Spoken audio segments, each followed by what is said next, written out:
Hey, what's up guys? Today I'll show you a science fiction film, 12 Monkeys. Spoiler ahead, watch out and take care. A deadly unknown virus has quickly spread all over the world, killing more than 5 billion people, and forcing survivors to live underground. James is a prisoner living in an underground compound beneath Philadelphia. He witnessed a gunshot in an airport when he was little. The police shot dead a man in a tiger-patterned shirt, and the woman with blonde hair beside him was crying her eyes out. This scene has haunted James continuously in his dreams, but he cannot figure out why. Then James is roused up by the authorities, who need him to collect the living things on the surface for scientific study. It's revealed that all the creatures on the surface have been infected, so he needs to be armed to the teeth to protect himself from the deadly virus. He comes out to the city on the surface through a manhole, where everything seems normal, except that there is no human being but many wild animals. He collects some insects and finds a board, on which draws the 12 monkeys. He has excellently completed the mission. After his return to the underground, the scientists decide to give him another task, in exchange for a reduced sentence. What he has to do is to travel back to 1996 and to find the original virus, so that the scientists could develop vaccines.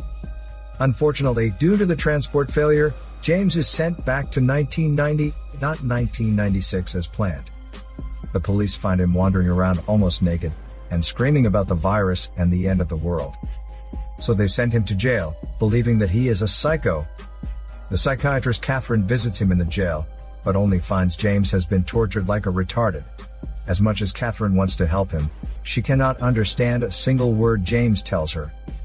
There is nothing she can do but to treat him as a psycho too, and send him to a mental hospital. At the hospital, James encounters a wardmate called Jeffrey, whom James asks if he can make a phone call.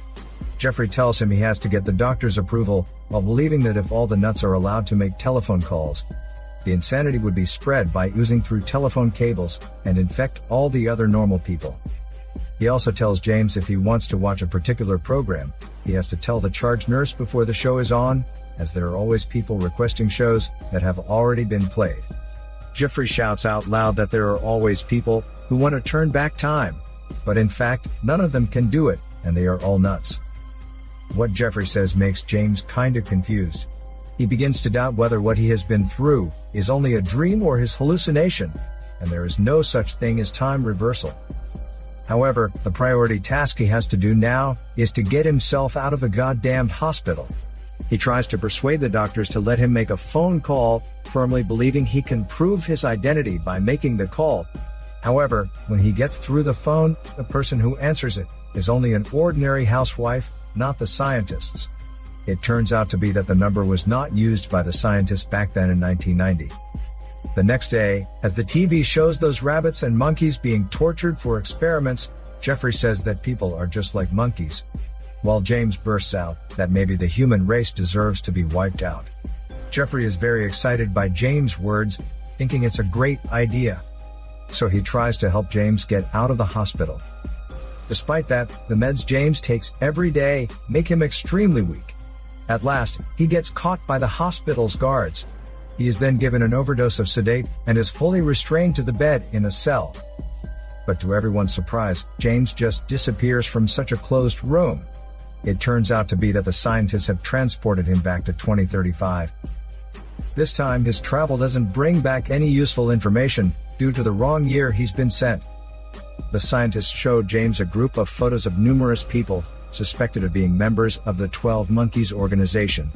James is surprised to find that Jeffrey is among those people.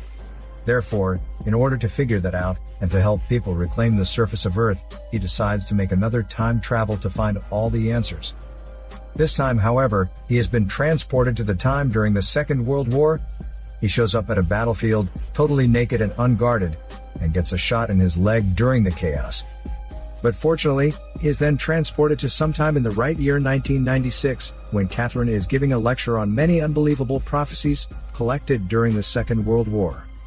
In fact, she became obsessed with research on supernatural incidents after witnessing James' unaccountable disappearance in 1990. She even shows her interest in one special case, where a naked soldier showed up out of nowhere on the battlefield. claiming that he's in search of an original virus that would nearly kill the human race in the future year 1996. After the lecture, a fan expresses his opinion that the human race is the root of all evils, the rape of the environment, the production of various kinds of chemical weapons, and many other uncontrolled human activities. However, as there are so many people waiting, Catherine doesn't think much about what the guy says. When Catherine is preparing to go back home after that, she is horrified by a man in her car, who turns out to be James. Catherine immediately recognizes him, who unbelievably escaped from a closed cell. James forces her to drive him to Philadelphia, where he is going to continue with his investigation of the 12 monkeys. At the hotel, James has the same dream again about being at the airport. When he wakes up, he suddenly realizes that the blonde woman appearing continuously in his dream is Catherine. He doesn't know why this happens. On the way to Philadelphia, the car radio is reporting a boy fell into a dry well. Surprisingly, James says he had heard about this news when he was a little boy. He then says that the boy is actually not in the dry well, but hiding in a barn. Catherine doesn't take his words seriously, as he always has these crazy words. After getting to Philadelphia, James does find the marks of the 12 Monkeys organization. He also finds out that his wardmate Jeffrey is involved with the organization, and his father is a well-known Nobel Prize-winning virologist. James decides to find Jeffrey and straighten all these out. Catherine notices the gunshot in James's leg and insists he should treat it first. However, the next second after Catherine taking out of the bullet and carrying his wound, he knocks her out and locks her in the trunk. James gets into Jeffrey's house, where his father is giving a major address about his newly discovered virus. After talking with Jeffrey, James learns that Jeffrey is trying to steal the virus from his father, and that he is going to set free the animals and banish the whole human race. Realizing that all Jeffrey's crazy plans originate from his unintentional words at the mental institution, James wants to stop Jeffrey, but to no avail. He runs back to the forest and gets Catherine out of the trunk. Catherine tells him again that he has created all these in his mind and nobody is gonna die. James, however, believes that everything is real as hell. Right then the police are already there, chasing after James. And Catherine is still trying to persuade him to surrender to the police, but soon astonished to find James disappeared again when she turns around. The next day, she's shocked by the news that the boy was found hiding in the barn, as James said before. James is now back in 2035.